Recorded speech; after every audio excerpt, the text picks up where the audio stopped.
Hello, and welcome to Shades of Pleasure, a podcast celebrating pleasure, sexuality, and the vibrant, inclusive spectrum of love, gender, and relationships. I'm your host, Mo, and with me are my co-hosts, Melissa, Wayne, and Kelly. And together we hope to dismantle tropes that no longer suit us and change the narrative towards more authentic living.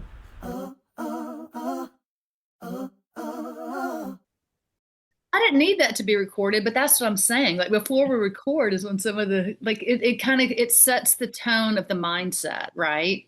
Like it's great if you can like put a tagline of like, oh, this is what we're talking about. But if people can hear what the mindset was that like kicked it off. But anyway, I don't even know this is what we're going to talk about. But I have a client that I just happened to across on social media, and they were talking about how do you get rid of jealousy.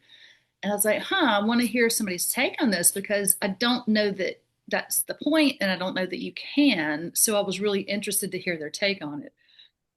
And I heard a brief moment of it, and then something distracted me. So I haven't heard the second half of it, but I'm so curious. And I know that when people come to me, they're like, we want to do this, but we don't want to be jealous. I'm like, well, I can't talk you through that, but I can talk about what it's like if you do get jealous and how you work through that. So anyway, that one's really interesting to me just because I had that experience, but we don't necessarily have to do that today. Well, we talked about jealousy a little bit last time around the fear. Yeah. What I like to say about the jealousy is that it's an opportunity to learn more about ourselves, right? Like Yeah. when jealousy shows up, it is definitely a window to our own, whether it's attachment wounds, fear of abandonment, whatever fear that we have that's showing up in that moment. It's an opportunity to look a little deeper at those. And that's not to say that it's easy. No. Whenever those things show up, it is the hardest thing. And that's why Melissa had said at the end of the episode 1, I think it was, that fear will cause you to do the most, right? Close the relationship. Yeah. I think Melissa's words were like, fear will cause you to do the most. I love that. And I think that's like and that's what sort of, that's where the radical fear came in, which I've been so on that tip for a while. But look, guys, we don't have to talk about that. What do we? No. What came to my mind was that I've heard people, who are trying to be non-monogamous or even already non-monogamous have a lot of guilt around being jealous. Like, oh, what's wrong with me? I'm jealous and I shouldn't be jealous. And and I'm like, jealousy is a natural emotion. Like, how about we not be afraid of jealousy and not and have some, like Melissa always says, have what's the word you always use? Some grace for ourselves, around it. So, because, like lean into jealousy, like try to figure out why am I feeling jealous? Like not just because this person is presenting a certain way, but what other factors what other things factor in to make me feel this way? Like, is it something with me? Is it something with my partner? Do I feel like my partner's communicating with me? Do I feel like I'm showing up as my full self and asking for what I want or what I need? Is it outside? Like all the things, because I think all those things matter. Yeah, it could be something old, like something historical in our own history. It could be something that the partner's doing that's disrespectful, like, getting clear on the root of that, I think is important. So it's usually information.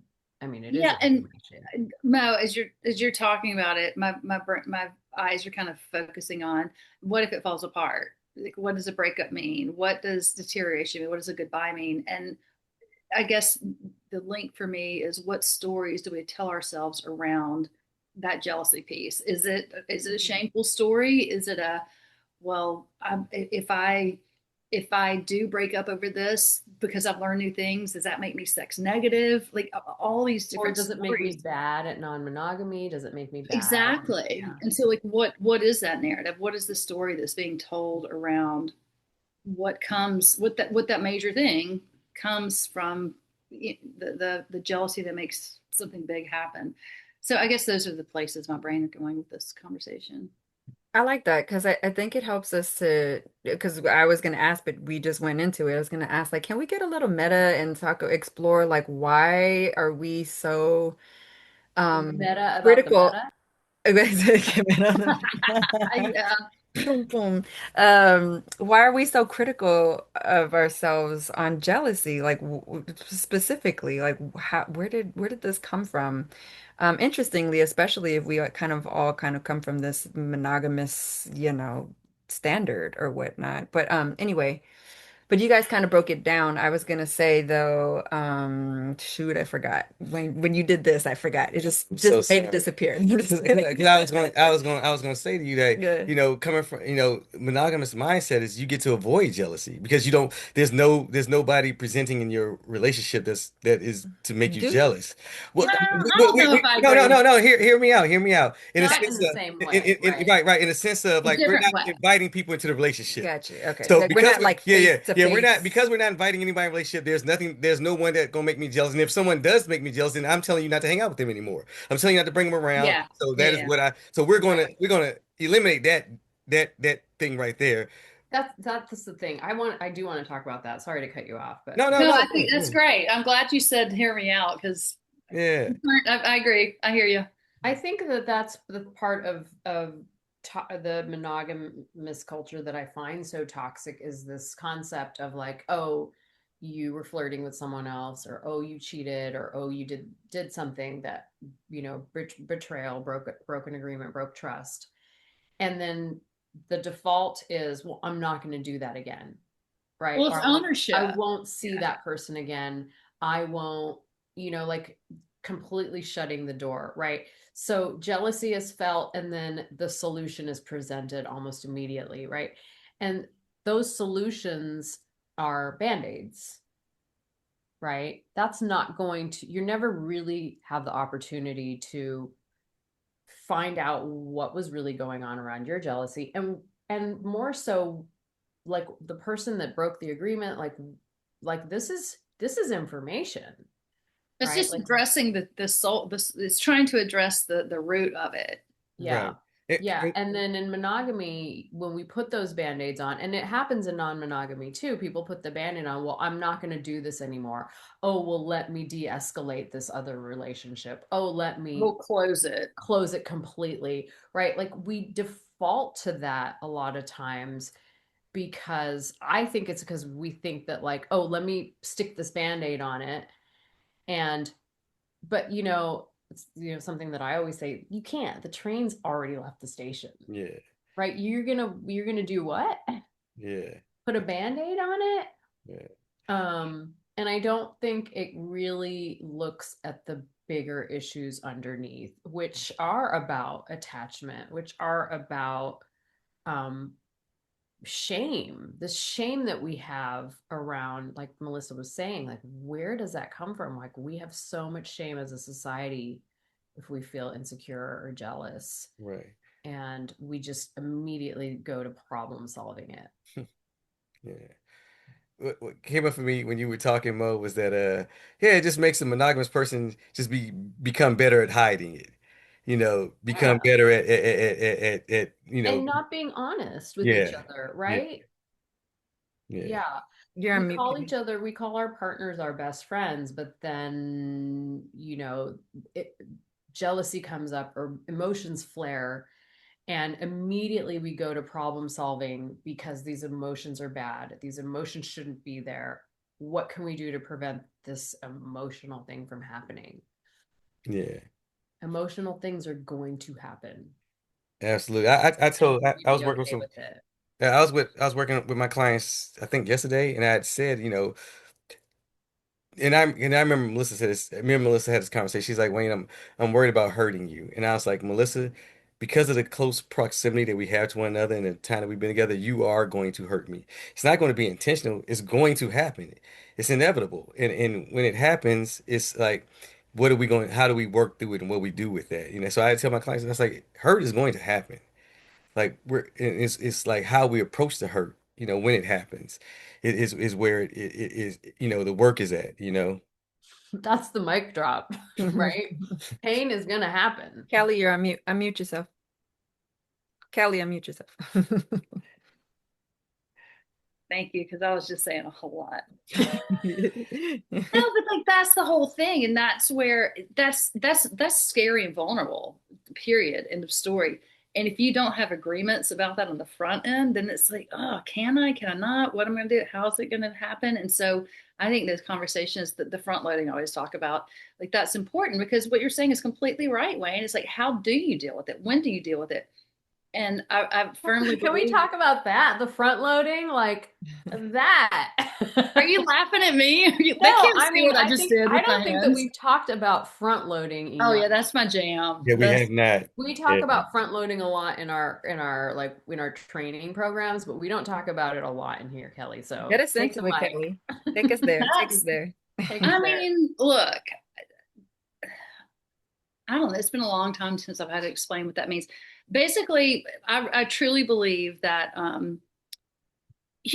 when things are going well, you don't want to rock the boat, even though some things may be coming up, even though something may be bothering you, but you got over it enough. Like you don't want to rock the boat when things are going well. And when you're actually activated and things are blowing up, that's the worst fucking time to be trying to make agreements or trying to like express yourself rationally or reasonably, right? And so we all know ourselves well enough to know what feelings we have around what things. And sometimes people are able to do it on their own, but I honestly think that a lot of people that come to me for session for couple sessions, I'm like, let's front load I'm seeing what's coming up for you. I'm seeing what's coming up for you. Let's front load all these things. So when you actually get there next time, there's already a platform. It doesn't even mean it's going to work. Sometimes people are like, oh my God, that was the worst idea ever. I'm like, great. Okay. So now we know that. But oftentimes they have been able to report well enough that at least there's something we can work with. Maybe you pivot a little from that, but knowing what it is, having some agreements going into it, if nothing else, it makes it less scary to talk about. Right. So I don't know, Mo, Yeah, I'll take it what a do you step want to, further. For me, front loading is talking about, and this is kind of piggybacking on that same thing Wayne talked about, where if you by the time you bring it up, it's already happening. Well, front loading is we can't talk about everything before it happens, but we can the minute we know it's going to happen. And I think people are so scared of that, front loading, talking I am. about it before it happens, telling your partner you're going to do something, even if you're not 100% sure. Like, can't it's about leaning into that authenticity, leaning into honesty, treating your partner like they are your best friend in the entire world, right? Like if I was, if I was going to do something that I knew was going to hurt any one of you, and I consider you all my good friends, I would tell you, right? Like I would tell you and I'd be stressed about it. But like in intimate relationships, why is it that people hold that information back Yeah. from their partner until it's hitting critical mass? Right. because And it's that's scary because it's scary. And and you that's don't where want to hurt front people you loading comes love. in. Yeah. Yeah. Exactly. So And front loading is hard and it's going to bring up those emotions sooner than later, but people now can make informed choices because somebody gave them the information up front, right? It's about informed consent. That's what front loading is to me. Yeah. Giving someone informed consent so they can make a decision. Yeah, and the way the verbiage I use around that, Mo, is giving someone agency or not robbing someone of their agency, right? Like by not sharing with them, you're robbing them of their agency to have a part in this. And if you're trying to protect them, you're making choices for them. If you're waiting, and so to not rob someone of their agency, and I think if you look at it through that lens of like, okay, this is going to be difficult, but I'm actually giving them some say in this. I'm giving them agency in this. And it's no longer all of my responsibility. Right. But that's still a really scary thing to do. yeah. From personal experience of somebody who, yes, front loading can be really scary to me.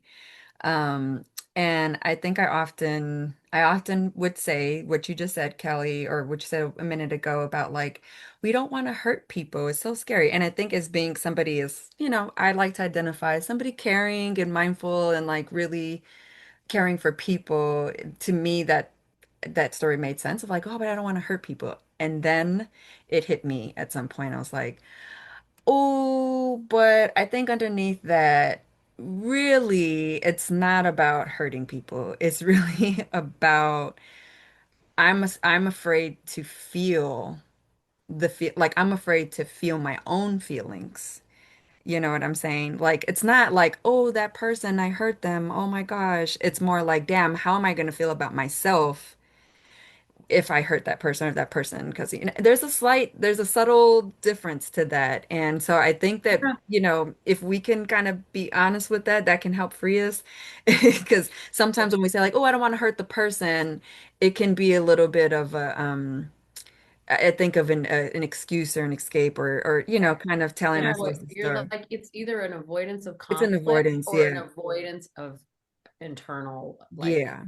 But I think sitting. oftentimes it's really like we're afraid of what we're going to feel. And that's really what we don't want to feel. We don't want to feel the criticism or the judgment of ourselves or whatnot. Like, oh, I'm a bad person or I did this. Like me personally, that's kind of I realize that at the core, that's really what it's about. Um, yeah. No, I, I love that. I agree. I do too. I like that a lot. Like front this, yeah. So how, with all of that said, right? Like fear of hurting someone, fear of dealing with our own shit, our own emotions. How do we overcome that and step into that front loading? Like, what is it? Does this all go back to fear again? Are we all going to have to just like step into that Yes, fear and everything comes back to fear. Yeah, I even think about I'm an advocate for front loading when dating as well. Like, because I feel like we're trying to go in and be this, we want to be accepted. We want to be liked. And I think that what we end up doing is wasting our time and the other person's time as well, because when we kind of find out we're not in alignment, we're not the things that we want. And like I'm not saying this, hey, so let me tell you my history of my family, but let me kind of tell you where I'm at and where and what I'm looking for, and so yeah, we don't, so we can kind of, so at least you come in knowing what I'm asking of, when I'm seeing you, and then like Kelly said, I'm allowing you, I'm not robbing you of your agency, and I'm giving you the opportunity to choose if this is something that you want or you're interested in, to even get to know me with me presenting in this way, yeah. and I think that when you ask so what do we do, to like kind of like move through that. And for me, I feel like it's like, man, like, do I want to continue having failed relationships or meeting people that really don't align with me, or would I want to? Am I really honestly? And that's the thing. That's what came up. Because if I'm really trying to find somebody, that means I have to show up. Right? Because I can pretend and I can act like, and so then I don't really have to show up. But if I'm really wanting a relationship with somebody or really a deeper connection, now I got to show up too. So it's not just me saying what I want up front, it's me also showing you that I want to show up, Hmm. because that's hard. It's not easy to show up and have to now be caring of someone else's feelings, be caring of someone else's emotion, hold space for them, and all these type of things. And so that's when it becomes like, man, like, so when I'm making a decision, if I want to really pursue this person, do I really want all that comes with that? And that's going, and that should help me determine if, if I want to front load or not. Because if it's just casual, then okay, cool. But if it's not just casual, then why would I not want to do that? So you have to do some front loading to know if you're going to need to do more front loading. But that, him talking about it through that lens really made me think about, it's so easy for us to have these theories and talk about it in this way. But in practicality, like, in NRE, like the reason you have NRE is because you think you're front loaded. You're having this and it's all going, and it's only scary and hard when you know them well enough, when it's become intimate enough to have the scary ones. And so while I still agree with everything we've said. I'm just the way you just talked about it, maybe put it in practical terms. And I mean, shit's messy. It just Oh is. yeah. Oh yeah, yeah, yeah. I feel like I told Shit's somebody, messy. That's the title of this one. yeah. Shit's Mhm. messy. Front load to front load more. I remember when I first started seeing clients, I remember like me and Melissa would have things going on. I was working with clients. I remember as I'm talking to them, I'm really talking to myself. It felt like oh man, I'm talking to them, but I'm talking through them to talk to myself as well. Because it is messy, and I'm like, hey, maybe like, what do you think about this? And really, I'm like, damn, do I even do that? Like, at that time, would I even show up in that space? Like, and then I have this admit, like you said, you're like, damn, and I would come back and I'm like, you know what? I know it's really hard.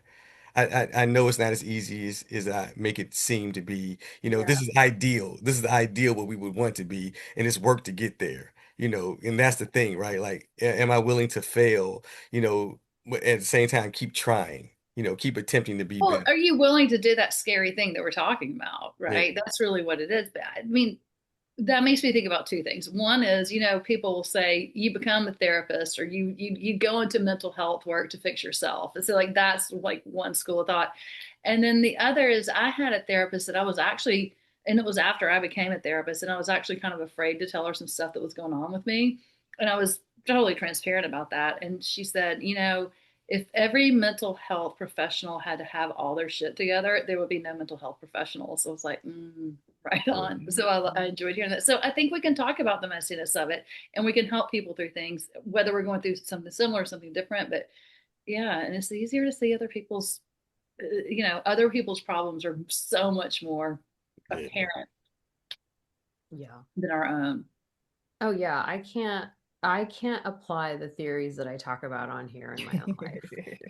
That's not true. I know you really well. I Maybe you try. can't all the Kelly time. Kelly helps me a lot, but Yeah, maybe you can't all the time. Maybe it takes you a minute, but yeah. it's not all lost on you at all, no. But Yeah. yeah, That, but that that's that makes me think about when you said Kelly helps me a lot. Actually, kind of a tangent, but still related. It makes me think of this conversation that I heard Esther Perel talking about dating, because you brought up dating too. And I thought it was interesting, interesting point. She was talking about how, like in dating, at least in the Western, Western society, that we do this thing where we date in this like vacuum, all by ourselves with the person that we're dating, we're going on dates with for a number of months or however much time. It's like just us until we decide like, okay, maybe I want to bring this person around my community, my friends, or whatever the case. But you've kind of like spent all of this time not fully, maybe it's not like an accurate picture of yourself because you're just in this like vacuum A with each bubble. other, this bubble of the NRE and whatever, and just dating each other. But she was talking about like in some areas, or the thought of what if you were to just kind of casually bring your dates into your community sooner, right? And at first I was like, no, why would we want to just bring somebody who we're not, but then it's like, well, but what if we did kind of relax the dating experience a little bit? What if we did relax those kind of cultural norms a little bit and bring people around to kind of get a more accurate picture and experience of each other, when you're around friends and whatnot. Like you said, Callie, with your help, like you're not gonna act a certain way when you got your friends around and you got your date or whatever, like I don't know. I just thought that was an Yeah. interesting yeah, concept, interesting idea. Yeah, like it it's is. very escalator, that dating thing Yeah. that you just kind of described, like the bubble. And Hmm. even like it makes me think like, okay, so we have all of these like terminology in non-monogamy, like NRE and like, but it's all based on like monogamous I didn't think NRE was a non-monogamous thing. new I think relationship energy. Well, I think the non-monogamous community made it popular in this Yeah. That like makes thing sense. to be Yeah. aware of, Yeah. right? Yeah, The that thing to makes be aware sense. of, Yeah. right? Yeah. But otherwise um it's just falling in love in Yeah. in Right. otherwise it's monogamy just falling in love. mauritius. Yeah. And And in non-monogamy, it's cautioned because in monogamy, falling in love is at there's a certain point on the escalator, right? Right. Mhm. But in non-monogamy, not necessarily. Right. There might not be an escalator there.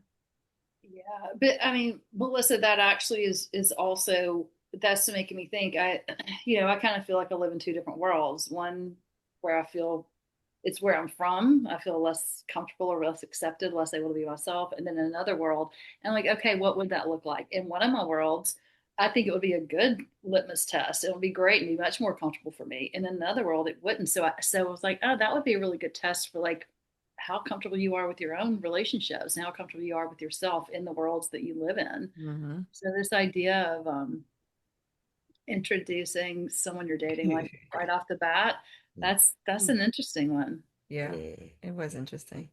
Yeah, now we're back to talking about helping But I people. think, sorry, go ahead, Wayne. No, no, no, I was I'll just just saying it. finish.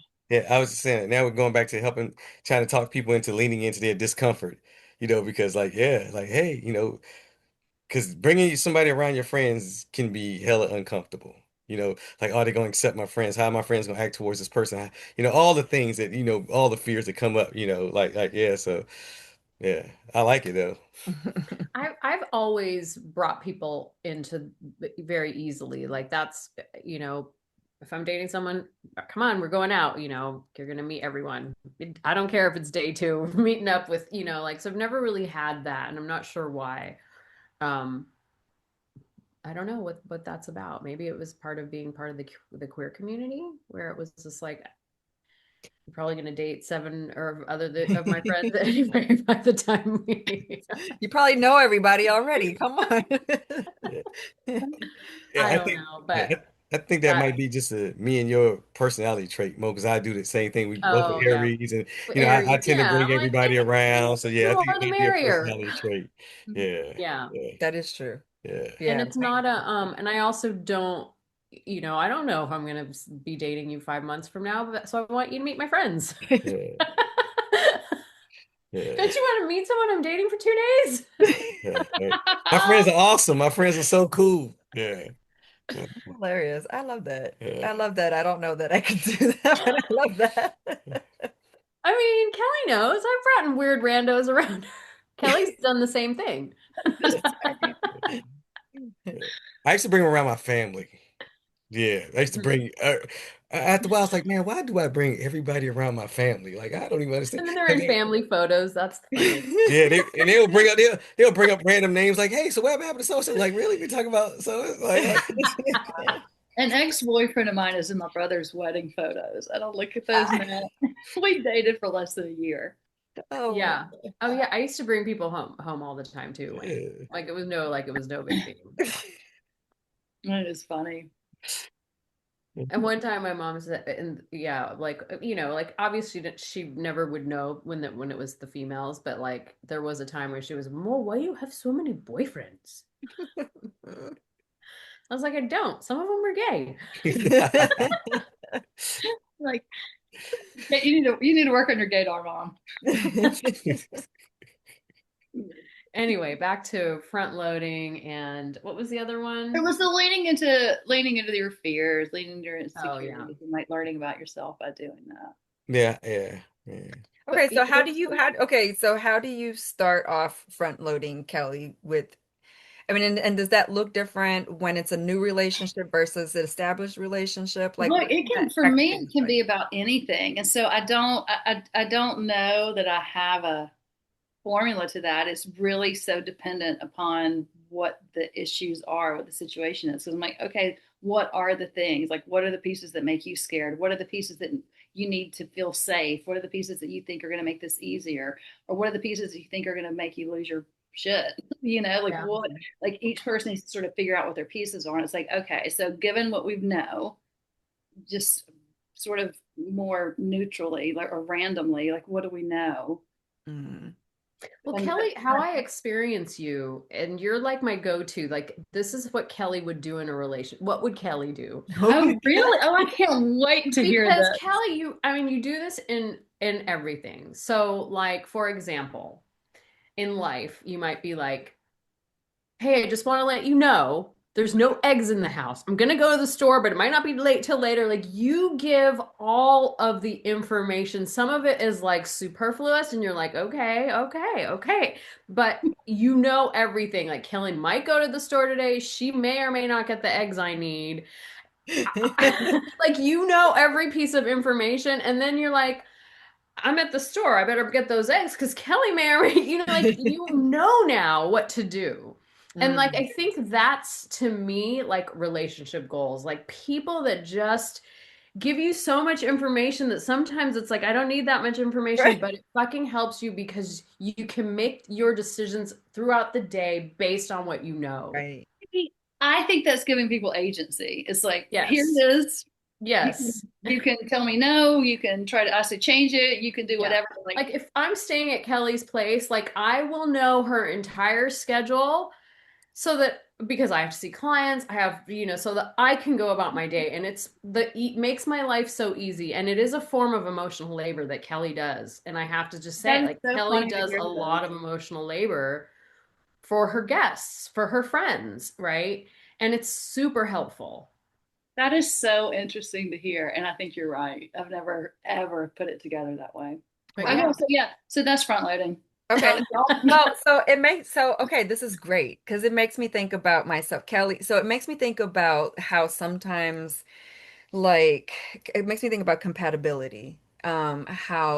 Kelly, like if you and I were to date, that would be great. I'd be like, oh my gosh, Kelly's saying all these things, and I would want to say all these things, and it's a great match because we're just saying all the things to each You would other. always know where you stand. Right? Know where you stand, and that that's makes so you feel good. safe, and you Yeah, want other people to feel safe. right. It's Right? so safe. So Exactly. safe. Yet, though, there are some people who are like, yo, that's a lot. Like, I don't need to know Shut all the of fuck that. up.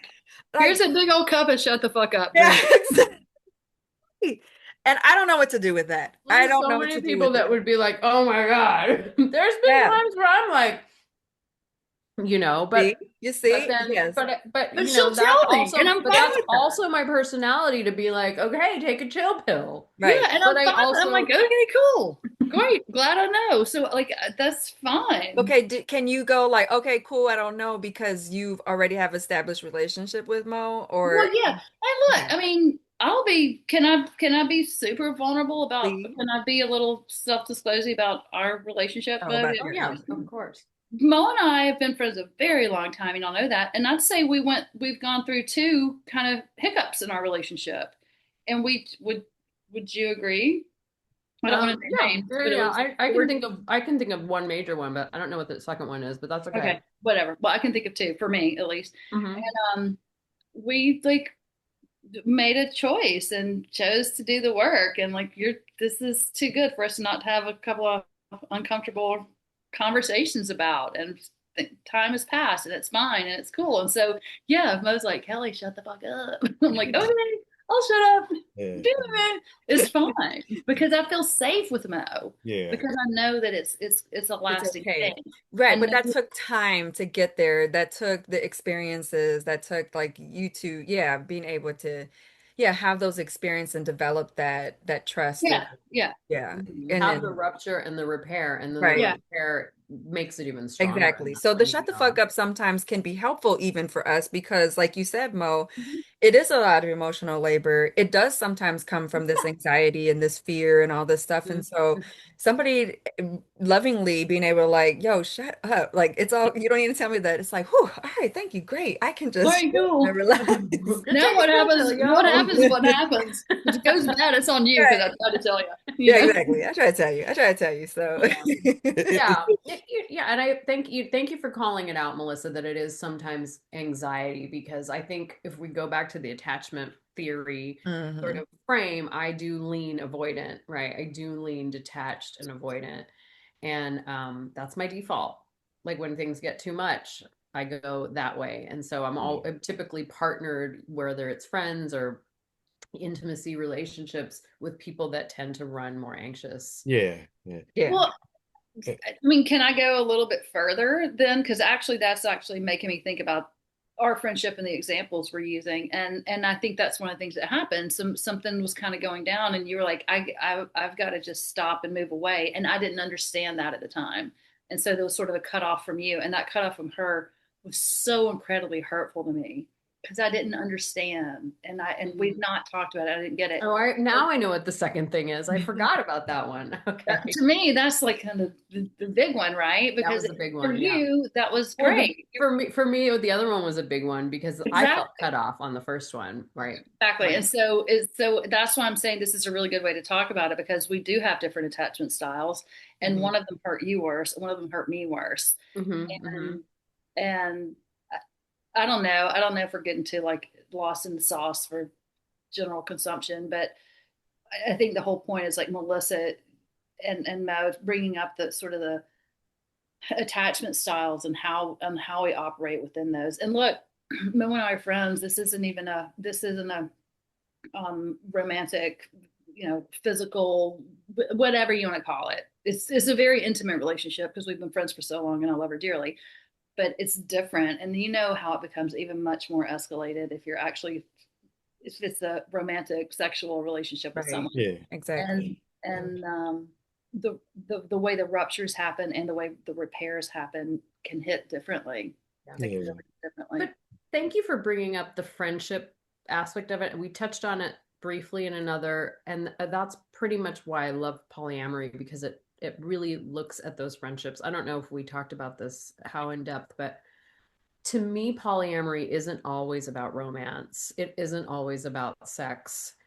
It is about recognizing the intimacy that you have in your relationships, whether they're aromantic and asexual. Like I think all of those relationships have profound significance in our lives, and for the thing that I don't like about some people in polyamory and non-monogamy is the overemphasis on romance and sex. And the thing I like about polyamory is that it's much more, the spectrum is much more broad. So Yeah. Yeah. looking at all of our relationships that are important to us, right? The Yeah. constellation of everyone. Yeah. But we live in such a culture that's focused on romance and sex, Yes. you know. Wayne has been biting his No, tongue. no, no, no, no, no, no, no, no, stop it. Okay, He said, I've watched It's him have Wayne's so many turn. expressions in No, all of this. because I want to hear. I wanted to go back. I wanted to go Yeah. back and because I am definitely Melissa hit it on the nail. Kelly, me and you are a lot alike in that sense. Like I'm definitely coming from an anxious space. I tell all the things. I need to lay out what I'm doing and what that looks like. And I can tell she gets annoyed sometimes. 'Cause I'll be like like I'm giving her all this information about how it needs to be or how we need to do it or what I need to do, and it's just like a lot. It's like a lot of information. But so and it's so crazy how people tend to match, right? Anxious with a anxious style with a avoidance style, and we just so for whatever reason opposites attract. But something you had said that I have that's been circulating in my conversations as of recently, Kelly, when you was like, yeah, me and Mo decided, even though it was uncomfortable, we decided because we wanted to save the relationship, so we wanted to keep the relationship, we leaned in and we worked it out. And I think that in today's culture and society, when I'm just my observation is to me, it's like when people nowadays, I feel like a lot of people, when they get uncomfortable in a relationship, they'll leave the relationship instead of dealing with the discomfort.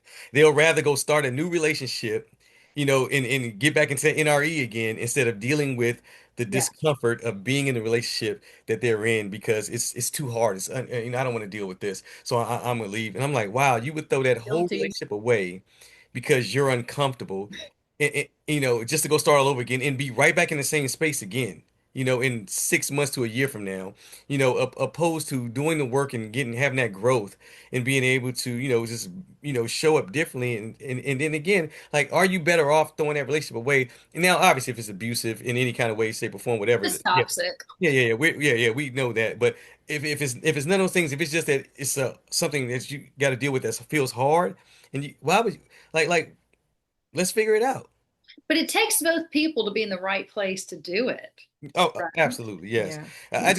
I just know that I see a lot of people nowadays just ready. They easily walk away from something opposed to trying to put in the work to save it or work through it. Like, yeah, That's not true. I do that. I mean, I have a history of doing that. I'm 53 now, so obviously I You're don't. not doing it now. I know what you're going But through now. You're when not. I did that, when I was younger, I would do that and I would label all of those relationships toxic. Like in my mind, and that's why that's why I brought so many people home to my family and to my friends because I was like, eh, Look, kind of next, and it was, and a lot of them were truly toxic. Like I could pick up on it immediately, but I would go in with like hope and like, oh, this is gonna be, and then a year in, I'd be like, you know, but I have something to say, but I want Wayne to be able to finish saying what he was thinking. No, no, that was it. That was what I was saying. Like I just feel like today's society we don't want to be uncomfortable. Uncomfortable is too hard. We would rather be in this euphoric space, and it's like whenever like people who self-medicate, right? Oh, I'm feeling whatever, I'm gonna go to the bar and drink tonight. Oh, I'm feeling whatever, I'm gonna do whatever drug, whatever it is, so I don't have to feel what I'm feeling. I don't want to Yeah. feel my feelings, right? I'd rather not. Yeah.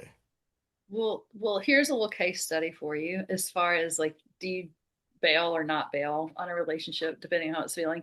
I was with a woman for about a year, and I was like, it wasn't toxic, but it's like I don't think this is right. And she was considerably younger than me. And she's like, you know what? No.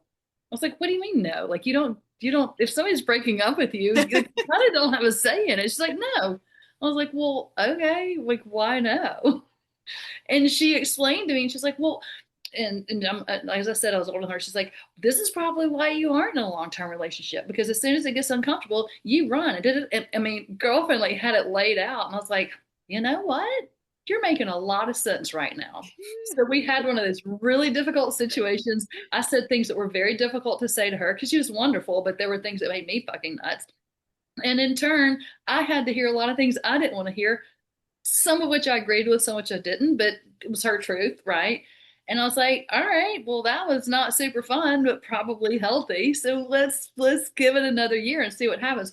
Well, I mean, a year later, nothing had changed whatsoever. And so I was like, all right, time's up, we're done. She's like, no. I was like, no, you don't. I was like, it's a real no this time.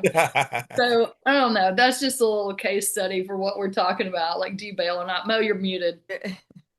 I like that case study because I think what she did was, hey, I get to be part of this decision too. She took her Right. agency back. Mm-hmm. She said, I get to be part of this decision too. And that maybe this wasn't front loaded. Like, okay, I'm going to give us a year. It wasn't front loaded. It wasn't front loaded, but like and maybe this will be front loaded next time. Like, okay, I'm really not feeling this. These are the things A, B, and C that really are kind of red flags for me and or deal breakers. But I'm willing to give it some more time, right? Yeah. Like if we can have the capacity to say that, I'm willing to give it some more time to see if this is something that's going to work out. And maybe, and at that point, a year later, you can be like, okay, I'm still feeling this way. So Yeah. nothing's changed and blah, blah, blah. But I think I think what she did was right. Give you an opportunity to say, hey, like, well, what's not working for you? What would you like to change? If anything could be different in this relationship, what would it be? And okay, maybe it's sexual attraction, maybe it's political views, maybe it's you don't wear clean socks ever. I mean, like, I don't know what it is, right? Like, yeah. And then a year from now, those things are still kind of like it's showing up, maybe even bigger. Maybe there's more things now. Like, like you get to decide because when it's right for you or not, No, go ahead. No, I'm done. Because think about how many times it has been too scary to say, but it bugs you, and then you break up with them, or somebody breaks with you, and you're like, hold on, you're breaking up with me about this? This is the first time I've heard about it. And you've not given yourself that chance. But back then I didn't have that language around agency or any of those kind of things, right? And so I was like, and that probably, as I'm thinking of, is probably like the root of my front loading and agency part of, okay, she was right to say no and be like, can we at least talk about it? Because like Wayne was saying, I was ready to just like bail. Turns out I probably should have, but that's not the point. The point is I learned a lesson, and the lesson is that you front load and you give people agency and you work on it, and then you can feel good about it, wherever you go. you can know that like you didn't just bail because it was uncomfortable. You didn't just bail because of your attachment style, that you actually did the scary thing. You leaned into it to the best of your ability at the time. Yeah. And that was that. Yeah. I gotta hop off in a second, but I love y'all all very much. Wait, I just want to say this was really great for me. I one huge takeaway. I learned something today. So I learned that I think it would be a good idea if I front load on how much I like to front load. Do it. That's my Love it. jam. That's Mel told gonna me to be shut the my fuck up main, and do it. yes, that's gonna be my main first front load. It's like, look, let me tell you something right now, off the top. That's it. That is front loading. That's what it is. I like to It front is. load the Front shit out of load. this relationship. So just if you can't do that, I get it. Or if we need to take a break, got it. But I really need this. I really need this for myself. Front load the fuck out of your relationships, y'all. I don't know. What's so funny about you saying it that way, Mo, is I'm actually about to go outside and get back on my tractor and work with my front loader. For real. I'm going to send y'all a picture. I'll send that video. I will video Send the you. video. I'm gonna put it on the I'm the going to video podcast. me front Yes. loading a shit ton Do of it. dirt.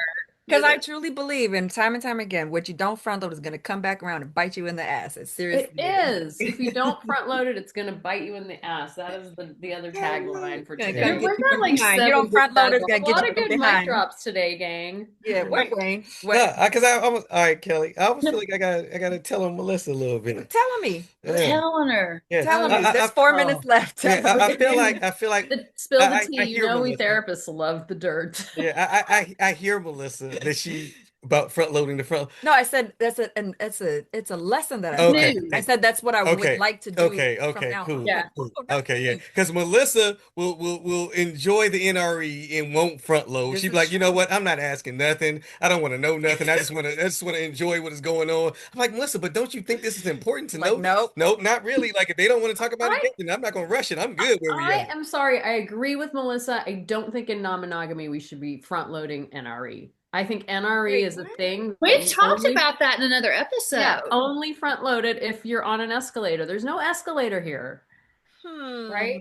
Y'all need to go back and listen to this really great podcast that Oh y'all my did. gosh. Right. Are we're doorknobbing. Is this what it's called, doorknobbing? No, we talked about this, Melissa, on maybe 2 weeks ago or last We week. did? We did talk about this. Right. Yeah. Yes. And that is cool. A lot what I see in Melissa would like a relationship. And I'm like, okay, if that's what you would want, because I know what you're seeking, then why not have these conversations? That's a lot of times me and her kind of have our go back and forth around that. Yes. So That's the doorknob confession. That's what we're going to come back to next week. Doorknob therapy. How can how about we just have a Melissa- session with me next? How about we just Yeah, let's all we do a full therapize session. Melissa next Therapize me next week. I'm down. Let's will. do it. it's on. There's so much I got to say here. I know you got to go, Kelly, but yeah, no, this is true. It's All funny right. because you said I'm the avoidant one, but in new relationships, I'm the anxious one. In this established Yeah, relationship, because I'm she the also was like, oh, Kelly, like I'm the same. If we were dating, it would be like this. And you're like, Kelly, you and I are the same. But you're like, but we're not the same. So like something. yeah. So in new Well, relationships, the I'm happens taking that matter. attachment styles ebb and flow, right? Exactly. Based on the dynamic. So. Exactly. Yeah. Exactly. Case in point, Melissa. And I'm a baby in terms of relationship That is fair. experience. Like I've been with Wayne since 18, y'all. Like I've been Yeah, with him since I 22 was years. 18. Yeah. So I'm learning myself. I'm That is learning true. my, I love that. and so Aw. sometimes I'm like, That's so sweet that Wayne lets you do that. That was hella scary. That was hella scary. So let's it was hella scary to get to have that hold that space for Melissa. Let me tell you, because in my mind, Melissa she gonna go 110 full on to whatever it is, and I'm like, but you're leaving me behind. Like, where am I going to fit in this picture? The trains in Siberia, and it's left the station Right. a long time ago. Yeah, she's had to remind me so many times, Wayne, I'm not going anywhere. I'm not leaving you. I'm not on an escalator. Yeah. But she definitely wants the experiences and whatever, and open to all. I'm open to if that's what they want a girlfriend. I'm there. If they want, I'm there. And I'm like, oh, that's still scary. But now, yes, I can definitely hold that space. For Let's talk Melissa. more about that next week. I would love to. My helpers out there. I gotta get help with my front Kelly's loader. got to get on the Go phone. front load. Bye. Bye, Kelly. Bye, everyone. Right. Bye. Bye.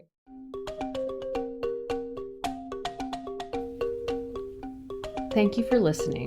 Shades of Pleasure podcast is currently unsponsored and is brought to you by Los Angeles Sex Therapy and Last Collective in partnership with Shades Therapy and Shades of Non-monogamy.